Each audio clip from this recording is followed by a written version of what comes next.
नमस्कार. स्वागत आहे तुमचं आपले यूट्यूब चॅनल सोनाली रेसिपीजमध्ये. तर आजची खास रेसिपी आज आपण बनवणार आहे अतिशय कुरकुरीत, अतिशय चविष्ट, झटपटीत चना कोळीवाडा.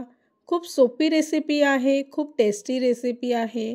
चला तर मग या रेसिपीसाठी लागणारे संपूर्ण साहित्य व कृती पाहून घेऊ. चना कोळीवाडा बनवण्यासाठी इथे आपण 1 वाटी काबुले चणे रात्रभर पाण्यात भिजवत ठेवले आहे. चणे भिजल्यानंतर कुकरला 2 शिट्टीमध्ये शिजवून घ्यायचे आहे. त्यातील पाणी काढून एका भांड्यामध्ये चणे टाकायचे आहे. त्याचबरोबर 1 चमचा लसूण, अद्रक व हिरवी मिरचीची पेस्ट टाकायची आहे. 1 चमचा हळद घ्यायची आहे. 1 चमचा धनेजिरे पूड, 2 चमचे लाल तिखट घेतली आहे. तुम्ही तुमच्या चवीनुसार तिखटचं प्रमाण कमी व जास्त ठेवू शकता. त्याचबरोबर अर्धा छोटा चमचा चाट मसाला घेतला आहे. 1 चमचा मीठ घ्यायचं आहे. सर्व मसाले व्यवस्थित मिक्स करून घ्यायचे आहेत. 2 चमचे मैदा घेतला आहे. 1 वाटी बेसन पीठ घ्यायचं आहे. 2 ते 3 चमचे कॉर्नफ्लॉवरचं पीठ घ्यायचं आहे.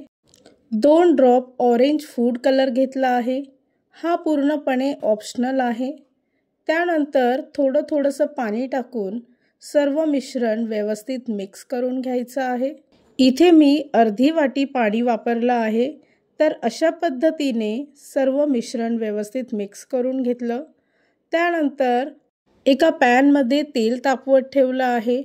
तेल कडकडीत गरम झालं की गॅसचा फ्लेम हा मध्यम आचेवर ठेवून काबुले चणे फ्राय करून घ्यायचे आहेत.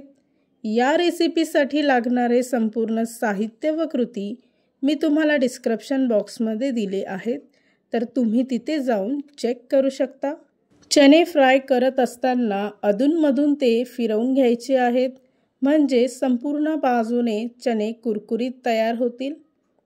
साधारणतः 2 ते 3 मिनिटांमध्येच कुरकुरीत असे काबुले चणे फ्राय होऊन जातील. चणे फ्राय करून झाले की त्यामध्ये 7 ते 8 लसणाच्या पाकळ्या साल न काढता त्यासुद्धा फ्राय करून घ्यायच्या आहेत व 4 ते 5 हिरवी मिरची कट करून घ्यायची व तीसुद्धा या तेलामध्ये फ्राय करून घ्यायची आहेत. फ्राय केलेलं लसूण व हिरवी मिरची या चण्यामध्ये मिक्स करून घ्यायची आहे. तयार झाली आहे आजची खास रेसिपी, अतिशय क्रिस्पी, अतिशय चविष्ट चना कोळीवाडा. खूप सोपी रेसिपी आहे. ही रेसिपी तुम्ही नक्की ट्राय करून बघा, तुम्हाला खूपच आवडेल. आणि जर का तुम्हाला हा आजचा व्हिडिओ आवडला असेल तर प्लीज लाईक, शेअर आणि कमेंट करा. चॅनलवर नवीन असाल तर सबस्क्राईब करा. सबस्क्राईब केल्यामुळे काय होईल, जेव्हा मी रेसिपीचा नवीन व्हिडिओ अपलोड करेल तर त्याचं नोटिफिकेशन तुमच्या मोबाईलवर येईल आणि पुन्हा भेटूया आपण अशीच एक रेसिपी घेऊन.